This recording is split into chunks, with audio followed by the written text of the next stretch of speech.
Americans and Australians. We share a love of sport, burgers, and big things. Although we occasionally argue about how words are spelt and which side of the road to drive on. But one big difference between us that gets brought up a lot is how we deal with guns. In Australia, to every 100 people, there are about 13.7 guns. In America, to every 100 people, there are about 120 guns. And when it comes to mass shootings in Australia compared to the US, well, here are the numbers just for this year so far. Pretty sad stuff. So why is there such a big difference between us and them and these?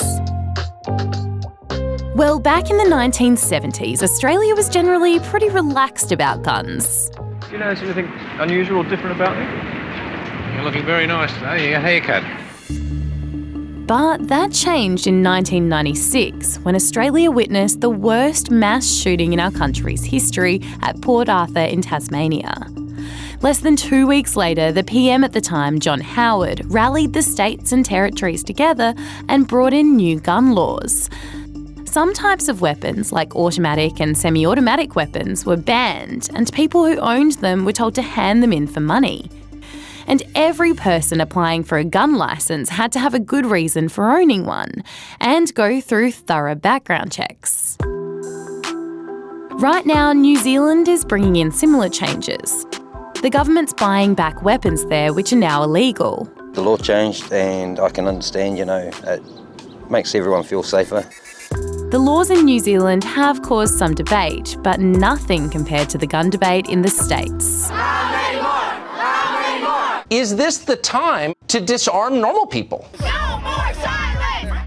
Every time there's a gun-related tragedy over there, Australia's gun laws are brought up. But copying our laws wouldn't be simple. One reason is America's Constitution. It actually guarantees every American the right to bear arms, and many don't want to give that right up. And guns are big business. They're sold at gun fairs and even everyday chain stores, in some cases with little or no background checks. There's also the National Rifle Association, or NRA. It's one of the most powerful groups in America, and it donates money to politicians who it hopes will stop anti-gun laws.